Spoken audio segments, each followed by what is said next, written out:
Okay बच्चों, कहने का ये मीनिंग है सर, ये रिवर्स ऑस्मोसिस होता क्या है, इसके बारे में हम लोग कैसे जानते हैं, इसके बारे में मैं थोड़ी सी बात करना चाहता हूँ। रिवर्स ऑस्मोसिस, इसको आरओ सिस्टम भी बोलते हैं। घरों में जो वाटर प्यूरिफायर आरओ होता है ना, आरओ होता है ना, वो इसी के बेस पे काम करता है, इसी के प्रिंसिपल पे वो जो है काम करता है। आरओ का नाम ही रिवर्स ऑस्मोसिस है। बात समझ में आ रही सभी को? ठीक है ना? ओके। तो कहने का ये मीनिंग होता है बच्चों, मैंने आपको बताया था कि यहां से सपोज मैंने ऑस्मोसिस की एक प्रोसीजर बताई थी कि सर ये आपके पास कोई ऑस्मोसिस की प्रोसीजर है, मैं यहाँ पे ये प्रोसीजर ऑस्मोसिस की ले लेता हूँ एक इस तरीके से, ठीक है ना, और आपको कहता हूँ कि बच्चों यहां से ये कोई सेमी परमिएबल मेम्ब्रेन से इसको जो है अलग अलग कर लेते हैं हम लोग, ठीक है ना। यहां से मैं इसको अलग अलग कर लेता हूँ। अब मैंने आपको बताया था कि सर यहाँ पे मैंने कहा कि बच्चों ये प्योर सॉल्वेंट रखा हुआ है, मैंने ये प्योर सॉल्वेंट रखा हुआ था, है ना, और यहाँ पे ये जो था ये प्योर सॉल्यूशन था।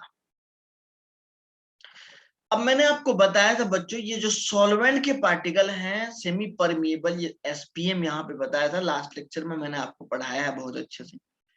एसपीएम एक ऐसी मेम्ब्रेन होती है जो ओनली सॉल्वेंट के पार्टिकल को ही क्या कर देती है, अलाउ कर देती है, ओनली सॉल्वेंट के पार्टिकल को ही अलाउ करती है, ठीक है ना। अब सपोज यहाँ पे ये सॉल्यूशन के पार्टिकल होगी, इस सॉल्यूशन के पार्टिकल हो गए। अब यहां से देखिए बच्चों, जब यहां से एक प्रेशर लगेगा, देखो यहां से एक प्रेशर लगेगा, यहां से एक प्रेशर लगेगा, तो जो सॉल्वेंट के पार्टिकल इस पे क्या करेंगे, दबाव डालेंगे, दबाव डालेंगे नहीं डालेंगे एसपीएम पे, एसपीएम पे दबाव डालेंगे नहीं यस डालेंगे, सर, बोलो। डालेंगे सर। तो सर यहां से जो प्रेशर लगेगा वो आपका ऑस्मोटिक प्रेशर पाई होगा नहीं होगा, तभी तो वो इस पे दबाव डालेंगे, तभी तो जो है सॉल्वेंट पार्टिकल यहां से इधर जाएंगे। तो इधर से लगने वाला जो प्रेशर होगा बच्चों, इसको मैं पाई के नाम से इंडिकेट कर सकता हूं क्या। ये जो प्रेशर यहां से लगेगा इसको पाई इसलिए बोल रहा हूं, समझ में आ रही बात का, मैं इसको क्यों पाई बोल रहा हूं, क्योंकि ये जो प्रेशर होगा ये सॉल्वेंट के पार्टिकल पे लगेगा, और सॉल्वेंट के पार्टिकल जब यहाँ पे एसपीएम पे एक प्रेशर लगाएंगे तो वो आपका ऑस्मोटिक प्रेशर होगा। तो ऑलरेडी जाहिर सी बात है, तो ऑस्मोटिक प्रेशर बच्चों इस साइड से जनरेट हो रहा है ना। तो यहाँ पे ये पाई मैं ऐसे भी बोल सकता हूँ सर, यहाँ पे जो प्रेशर लगेगा इस पे, इसको भी मैं पाई बोल सकता हूँ, चाहे तो अगर आप इसको ना भी बोले तो आप लोग चाहें तो बच्चों इसको भी पाई बोल सकते हैं।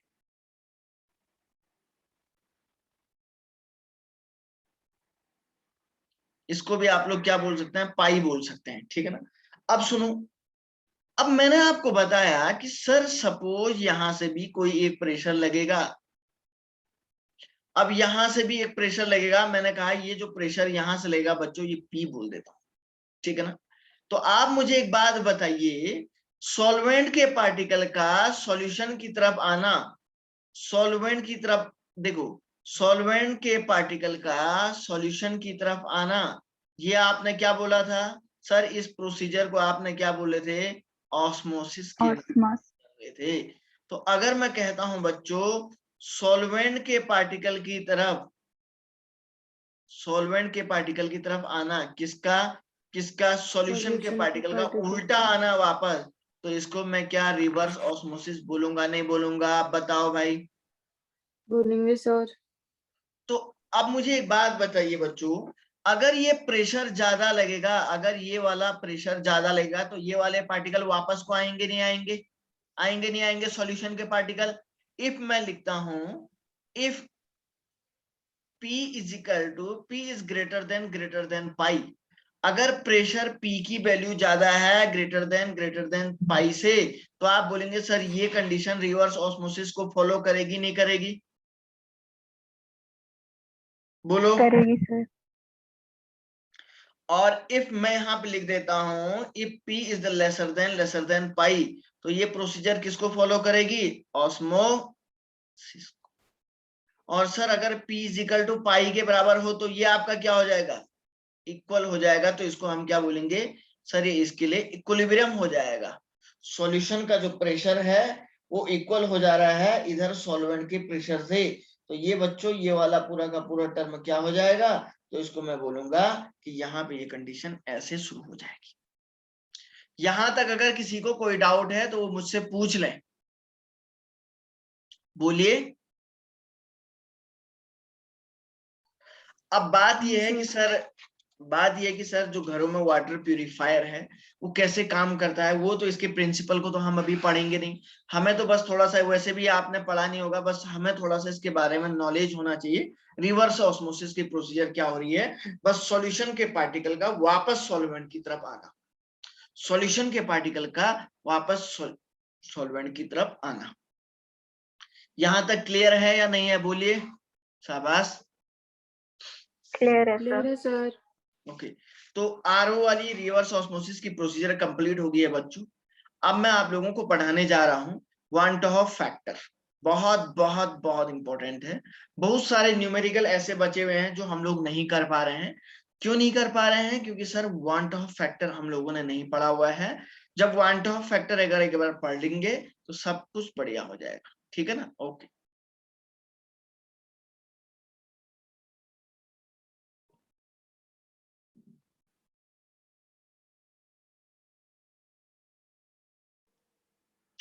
तो यहाँ पे पढ़ते हैं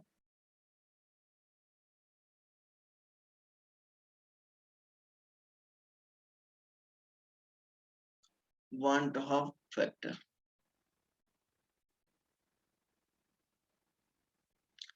और इसको हम लोग इंडिकेट करते हैं आई के नाम से। इसको हम लोग इंडिकेट करते हैं आई के नाम से, ठीक है ना। इसको बच्चों हम लोग इंडिकेट करते हैं आई के नाम से। देखिए सर, ये वन ऑफ फैक्टर होता क्या है, ये आई कहां से जनरेट किया हुआ है। तो बच्चों ये सॉल्यूट के लिए अलग तरीके से होता है, सॉल्वेंट के लिए अलग तरीके से होता है। बहुत बहुत इंपॉर्टेंट है, जो आप लोगों ने पढ़ा नहीं होगा इससे पहले, बस मैं आप लोगों को इसके बारे में पढ़ाने जाता हूँ। तो बच्चों ये जो आई होता है, ये आई जो है हम अलग अलग टर्म के लिए अलग अलग तरीकों से लेते हैं। हम लोग जो है इसको 3 कैटेगरी में डिवाइड करते हैं। तो सर ये अगर आप सॉल्यूट के लिए, अगर वांट ऑफ फैक्टर अगर आप सॉल्यूट के लिए मेजर कर रहे हैं, तो सॉल्यूट के लिए भी मेजर करेंगे तो सॉल्यूट को हम 3 कैटेगरी में डिवाइड करते हैं। तो पहला जो हमारे पास होता है बच्चों, इसको हम लोग बोलते हैं डिसोसिएशन। दूसरा हमारे पास होता है सर एसोसिएशन, और तीसरा हम लोग इसको पढ़ते हैं बच्चों नॉन इलेक्ट्रोलाइट।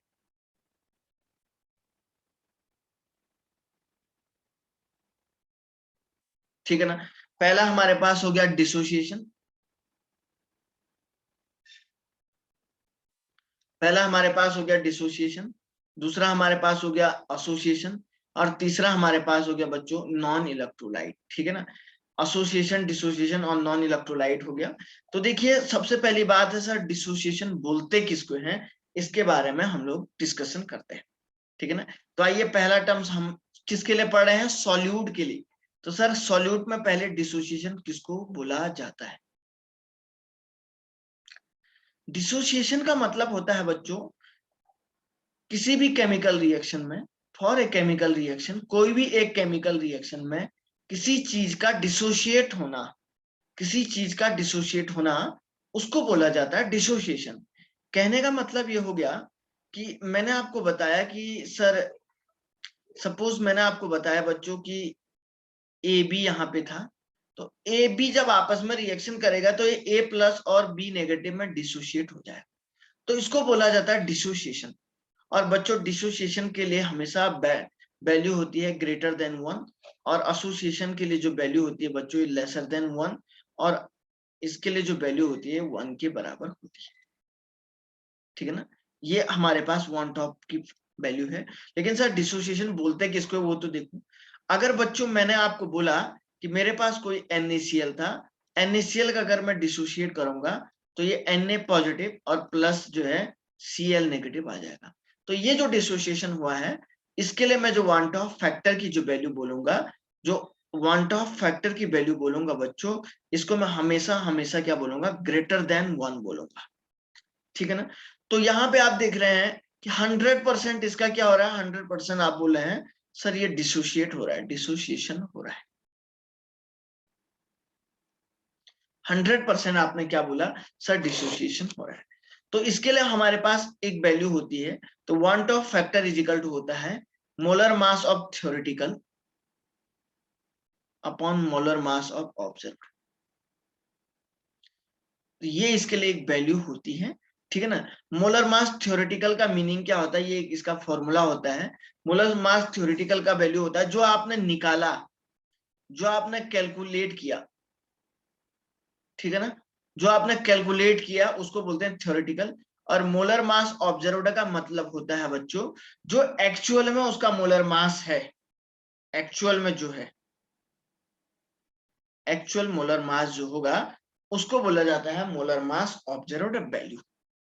यहां तक कोई दिक्कत है तो आप पूछ सकते हैं मुझे, बोलिए। से यस और नो। आप लोगों के मुंह को क्या हो गया, चिपक गए क्या? Sir, yes. सर जो कैलकुलेटेड और एक्चुअल मोलर वो एक दूसरे से मतलब किस तरीके से डिफरेंट होते हैं? डिफरेंस होता है, मान के चलिए बच्चों, आपने क्या किया, सोडियम का मोलर मास मैंने कहा बच्चों 23.5 आता है, ये इसका मोलर मास ऑब्जर्व हो गया, ठीक है ना।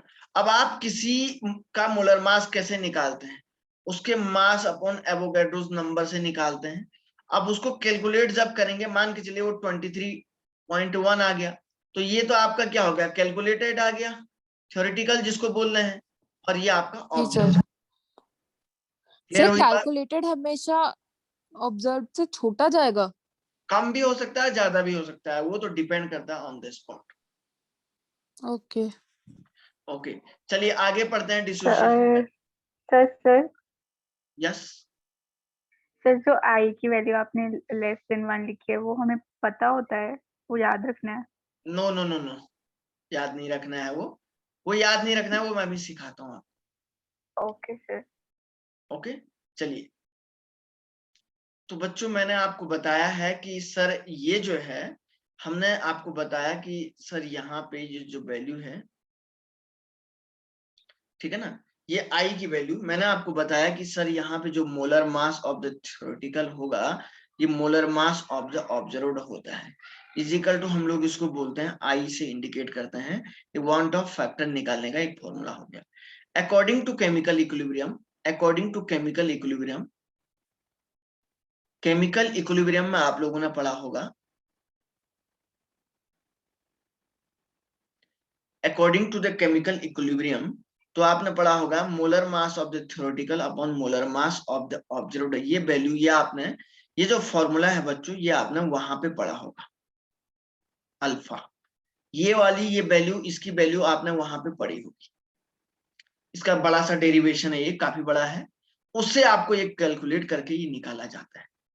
तो जब मैंने आपको बताया कि sir M of the theoretical upon M of the observed is equal to, मैंने कहा आई, तो आई इज इक्वल टू मैं ऐसे भी तो लिख सकता हूं 1 प्लस एन माइनस 1 अल्फा। क्या ऐसा नहीं लिख सकता हूं क्या? वो यार बच्चों, अल्फा इज इक्वल टू हो जाएगा डिग्री ऑफ डिसोसिएशन, ये तो पढ़ा है ना केमिकल इक्विलिब्रियम में, बोलिए बोलिए बोलिए बोलिए। और एन का मतलब होता है नंबर ऑफ आयंस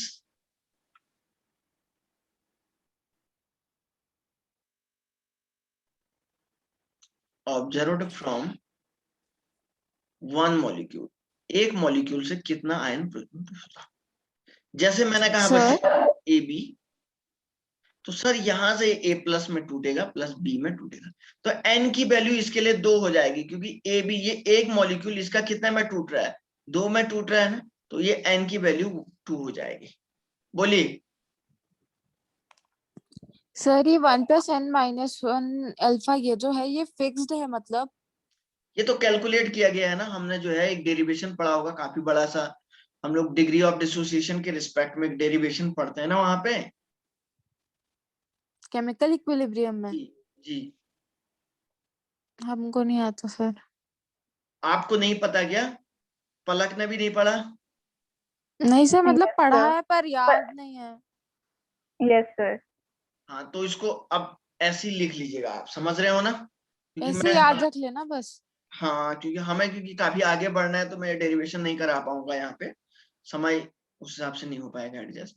तो n की वैल्यू इसके लिए कितनी होगी, 1 होगी, ठीक है ना। तो बच्चों होता क्या है कि जब भी हम लोग जो है इस टाइप के आयंस की स्टडी करते हैं, इस टाइप के आयन की स्टडी करते हैं, तो हमें नंबर ऑफ आयन हमें पता करना पड़ता है। सपोज मैंने आपको बताया, देखिए n की वैल्यू अगर मैं सपोज यहाँ पे स्ट्रॉन्ग इलेक्ट्रोलाइट के लिए निकालता हूँ, जैसे स्ट्रॉन्ग इलेक्ट्रोलाइट देखिए,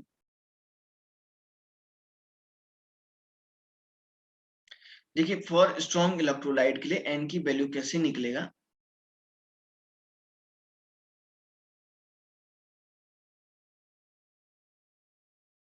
स्ट्रॉन्ग इलेक्ट्रोलाइट के लिए देखिए, स्ट्रॉन्ग इलेक्ट्रोलाइट का मतलब होता है जिनका डिसोसिएशन क्या होता है, 100% होता है।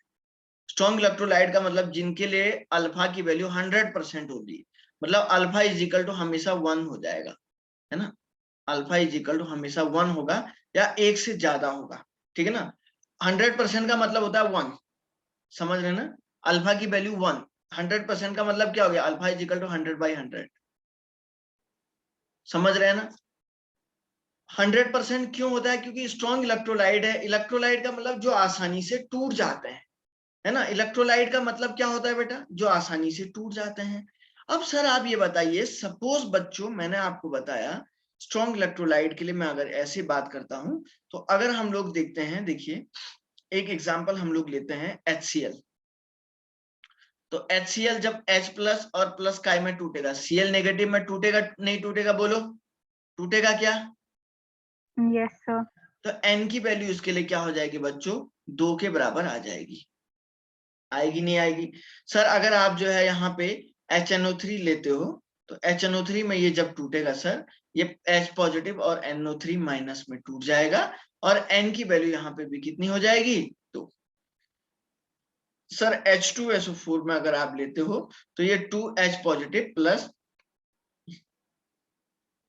SO4 में टूट जाएगा, तो n की वैल्यू यहाँ पे कितनी हो जाएगी, 3 के इक्विवेलेंट हो जाएगी।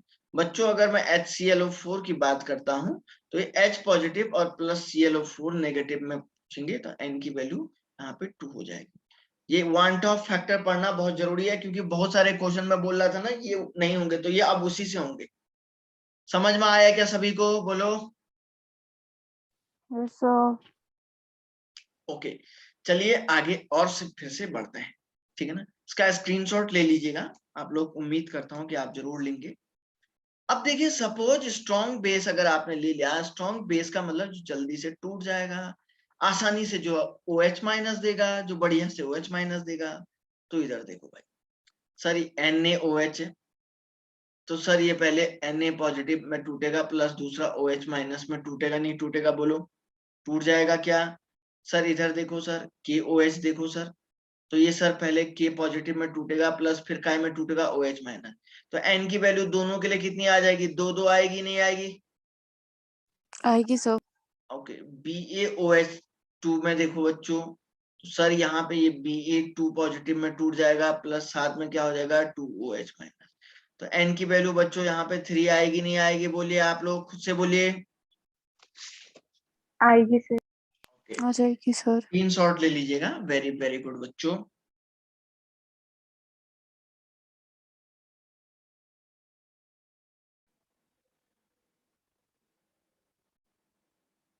Okay taken sir. ओके बच्चों,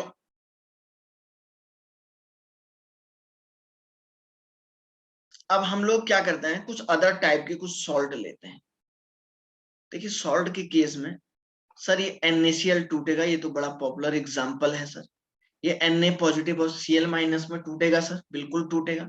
सर यहाँ पे N की वैल्यू कितनी हो जाएगी बच्चों, 2 के इक्विवेलेंट हो जाएगी। सर यहाँ पे देखो Na2SO4 में देखो बच्चों, सर ये क्या हो जाएगा, 2Na पॉजिटिव आयन में टूटेगा, और सर दूसरा काय में टूटेगा, SO4 2 माइनस में टूटेगा।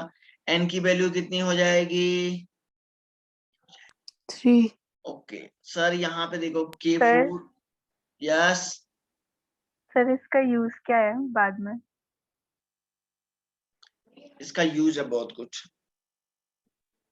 Okay sir. बहुत कुछ यूज है। कोई आपको क्या लग रहा है मैं कोई आपको जो है कहानियां सुना रहा हूँ क्या? आपको क्या लगा कि मैं आपको कहानियां सुना रहा हूँ? नो ये सर। 4 पॉजिटिव और ये टूट गया, ये इसमें टूटेगा तो नंबर ऑफ एन की वैल्यू कितनी हुई बच्चों? 5। ठीक है ना?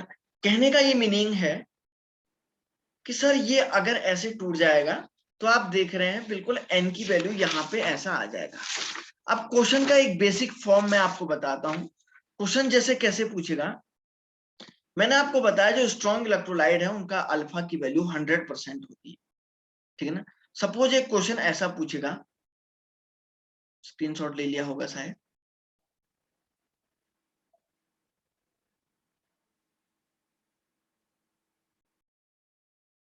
ऐसा बोलेगा, calculate the want Hoff factor for 1 molar HCl। 1 molar HCl के लिए want ऑफ फैक्टर की वैल्यू आपको निकालनी है। Sir I is equal to क्या होता है? 1 plus n minus 1 alpha. Alpha की वैल्यू कितनी होगी?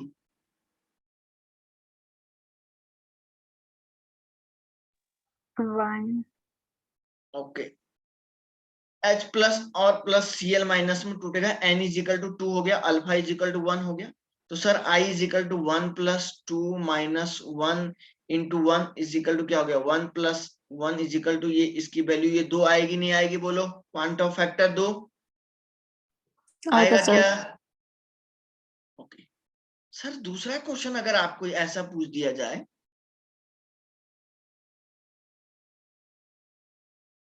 कैलकुलेट द, ठीक है ना, want Hoff factor for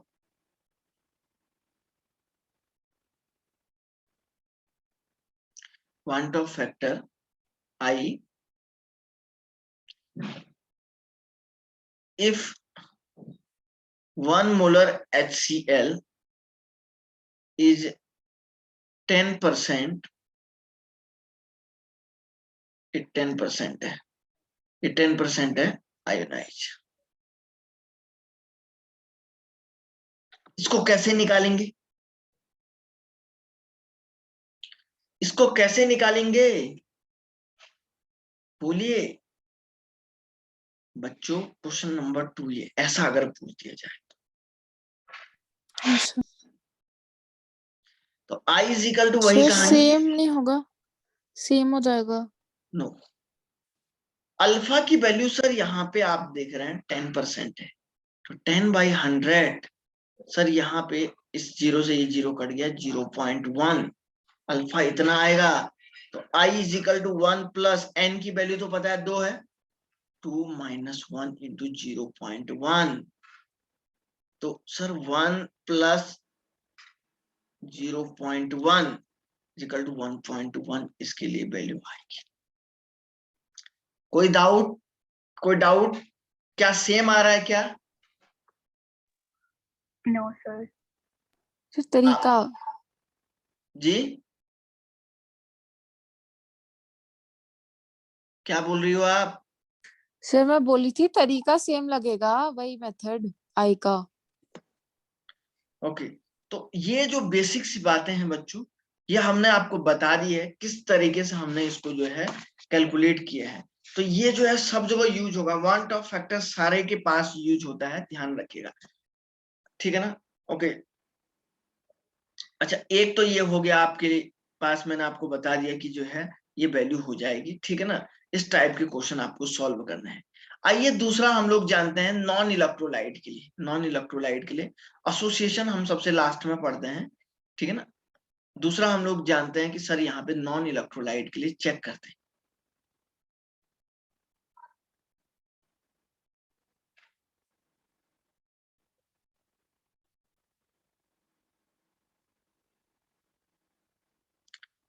non electrolyte के लिए यूज करते हैं। एसोसिएशन को हम कल पढ़ेंगे, आज मैं नॉन इलेक्ट्रोलाइट तक एक आध न्यूमेरिकल के बेस पे आपको समझाता हूँ। नॉन इलेक्ट्रोलाइट के लिए हम लोग चेक करते हैं बच्चों। नॉन इलेक्ट्रोलाइट का मतलब होता है ऐसे इलेक्ट्रोलाइट जो कैन नॉट आयोनाइज। जो डिसोशिएट नहीं हो पाते हैं उनको बोला जाता है नॉन इलेक्ट्रोलाइट। ठीक है ना। कहने का मतलब है ये ऐसे इलेक्ट्रोलाइट हैं, ये पानी में सॉल्युबल तो होते हैं, soluble in water, but not break इन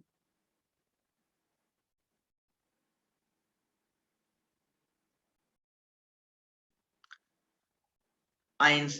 लेकिन कहने का मतलब ये है ये पानी में सॉल्युबल तो होते हैं लेकिन आयंस में नहीं टूटते हैं। जैसे मैंने आपको बताया होगा, जैसे शुगर आपने देखा है ना, शुगर पता है ना आपको, बोलो। Yes sir. शुगर आपको पता है कि सर पानी में डिसॉल्व होती है लेकिन आयंस में टूटता है क्या? यूरिया, सुक्रोज, कैन शुगर, ठीक है ना। ये सब की सब ETC हम लोग बात कर रहे हैं। तो सर इनके लिए जो डिसोसिएशन अगर आयनाइज नहीं होगा तो डिग्री ऑफ डिसोसिएशन की वैल्यू 0 होगी नहीं होगी, बताओ, बोलो। Yes 1 sir. Plus n Yes. Minus 1 alpha ऐसा लिखूं तो देखो बच्चों 1 प्लस n माइनस 1 इंटू 0, तो ओवरऑल टर्म 0 हो जाएगा। तो I किसके बराबर होगा? बताया था ना मैंने, 1 के बराबर आएगा। Yes, sir. Yes, sir. तो बच्चों इसमें m of theoretical upon m of observed जो होगी वो इक्वल टू 1 के बराबर होगा। जो इसके केस में मोलर मास थ्योरेटिकल होगा वो बिल्कुल मोलर मास ऑब्जर्व्ड के बराबर ही आएगा। क्लियर हुआ यहां तक? किसी को कोई बात कहनी है क्या? किसी को अगर कोई बात कहनी है तो बोलिए, बोलो भाई।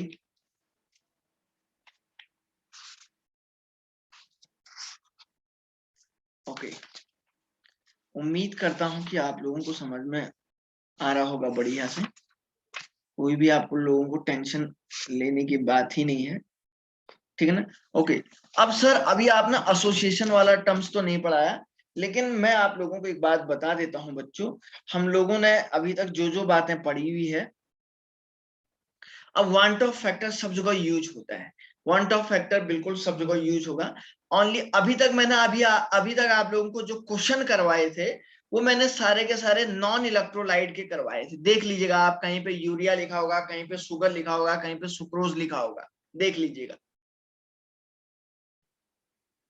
Yes, sir.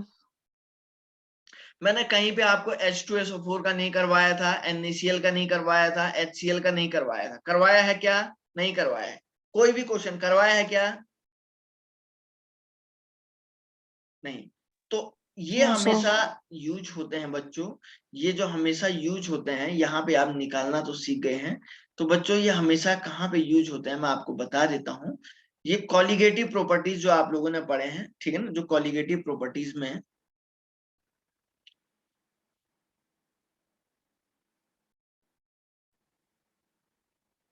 जो आप लोगों ने कॉलिगेटिव प्रॉपर्टीज पढ़ी हुई है, बिना वांट ऑफ फैक्टर के तो न्यूमेरिकल सॉल्व ही नहीं होगा, न्यूमेरिकल होगा ही नहीं।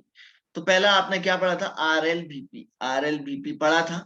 तो आपने पढ़ा था delta P upon P naught is equal to X of solute, यही पढ़ा था क्या? अरे बोलो। Yes sir.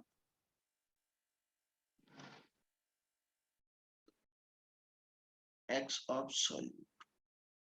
तो बच्चों इसके आगे वांट ऑफ फैक्टर I से मल्टीप्लाई करना पड़ेगा। फॉर्मूले में अब I भी आएगा, पहला। दूसरा आपने क्या पढ़ा था?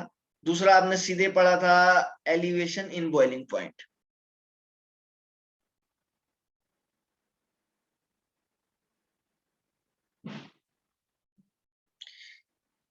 Elevation in boiling point. तो एलिवेशन इन बॉइलिंग पॉइंट में क्या पढ़ा था? Delta TB is equal to आपने पढ़ा था KB इंटू मोलालिटी, यही पढ़ा था क्या? तो सर यहाँ पे भी हमेशा आगे से क्या आएगा? वांट ऑफ फैक्टर से मल्टीप्लाई करना पड़ेगा। वांट ऑफ फैक्टर के बिना कोई फॉर्मूला पूरा Sir, है ही नहीं। हाँ तो अब हम लगाएंगे हर बार water factor, yes yes yes, जो पहले क्वेश्चंस कर चुके हैं उनके उसमें भी वो वाटर तो फैक्टर आपने लगा नॉन के करना। इलेक्ट्रोलाइट करवाए थे, जिनके लिए नॉन इलेक्ट्रोलाइट के नाम से करवाए थे, जिनमें आई की वैल्यू 1 आ रही थी सीधे, ओके, हाँ जी हाँ जी। सारे आपने नॉन इलेक्ट्रोलाइट, आई की वैल्यू 1 आ रही थी। लेकिन अब आई की वैल्यू अगर NaCl दे दिया जाए तो NaCl के लिए आपको निकालना पड़ेगा। तो इसमें क्या हो जाएगा, yes sir. TF is equal to I into KF into molality.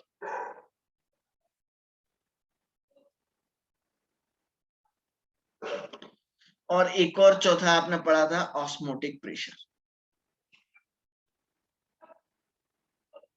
Osmotic pressure तो पाई इज इक्वल टू होगा ICRT। स्टूडेंट ये बहुत बहुत इंपॉर्टेंट है, इसके बेस पे आपको बहुत सारे क्वेश्चन सॉल्व करने पड़ेंगे, बहुत सारे न्यूमेरिकल आप लोगों के इसी के बेस पे आएंगे। उम्मीद करता हूं कि आप लोगों को समझ में आ गया होगा। अगर कोई डाउट है तो आप पूछ सकते हैं।